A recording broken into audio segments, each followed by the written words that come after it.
children who are victims of sexual offences need assistance with court preparation.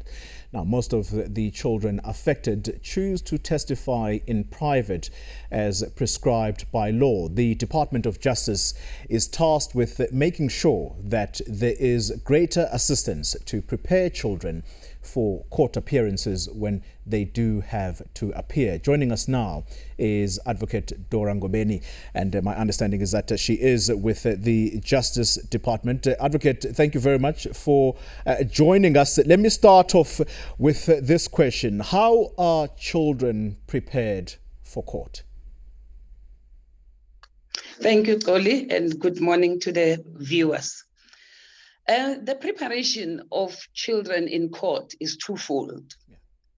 Firstly, we refer them to a court preparation officer who prepares them emotionally and mentally. And on the other side, the prosecutor prepares the child in terms of court proceedings. Now, what happens is after they have been prepared by the court preparation officer, then the prosecutor will sit with them and consult. In other words, in the first place, as a prosecutor, I need to tell the child witness that I believe you and I believe what you have said. Yeah. And we should also assure them that they will not be hurt, because most of the time they were threatened by their assailants. Now we tell them what role is the prosecutor going to play and what is the role of any other person in the courtroom. Yeah. Yeah. Now we lead.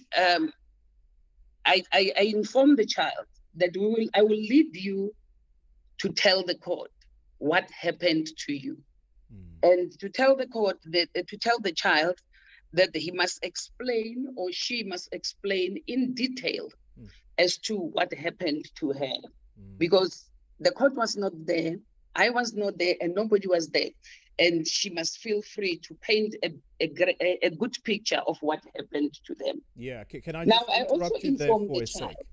Can I interrupt you there, Advocate? Because of time constraints, I just want to ask these two key questions. Difficult questions are going to come up in court when the child is being led through the evidence. How do you prepare them for those difficult questions, and what would be defined as a difficult question for that child victim? Indeed, difficult questions are always there, because it is more of the act itself as to what do you say, what do you mean when you say I was raped? Now, when we deal with children, you don't ask them multiple questions in one sentence, because what will happen is they will pick any of the question and answer it alone.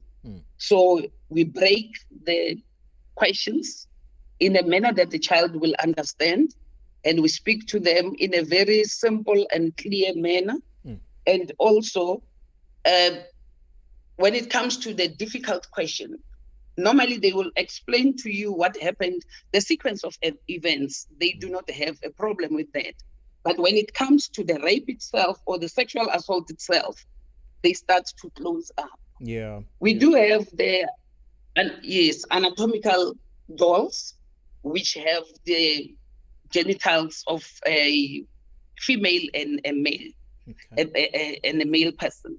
Then in other situations, the child will better demonstrate as to what happened to them. So those are the very difficult questions. Sometimes they just break up and they cry. Yeah. Final question to you, Advocate. At times, you are criticized as the prosecution for putting these children into the witness stand and making them to relive these horror moments. I want to focus on a specific case as a final question to you. The Dross rape case, Nicholas Ninau.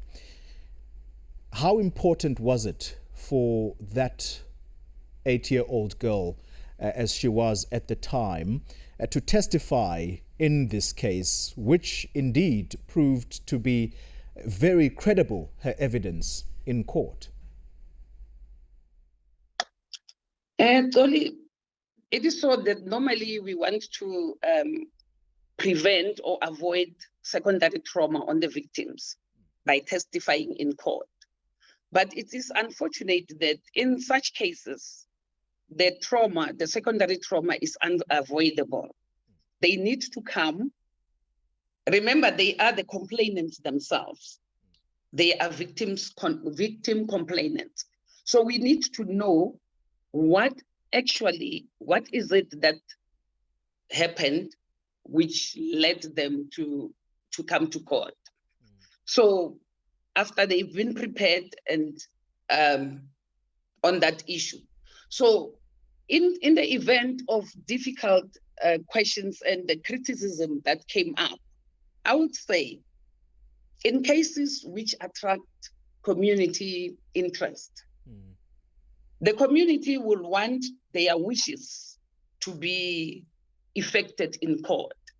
But we as prosecutors, we do not prosecute according to the wishes of the community.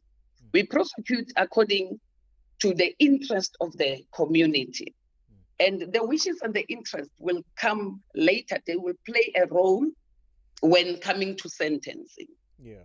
Now, with regard to the case, the Dross rape case of Nicholas Ninau, should we have accepted that he raped the child impassively, it would have been difficult to convince the court to impose life imprisonment. Yeah. Remember, when he says, I acted impassively, he means that he did not plan he did not premeditate on raping the child. So it was important for us to call the child to come and give the sequence of events that led to the rape. Yeah. So, and in this instance, it showed that he premeditated his conduct, the event.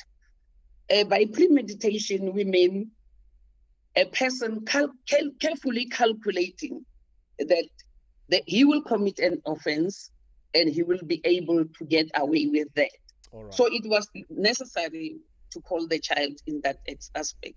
All right. Advocate Dorah Ngobeni, unfortunately, we are out of time. Thank you very much for your time. And indeed, very many congratulations to you, because on this particular case of Nicholas Ninau, the convicted rapist now, you were actually congratulated for how well you handled this case by both the mother of the child, including the child herself. So thanks indeed for your time, and many congratulations to you on the handling of this case.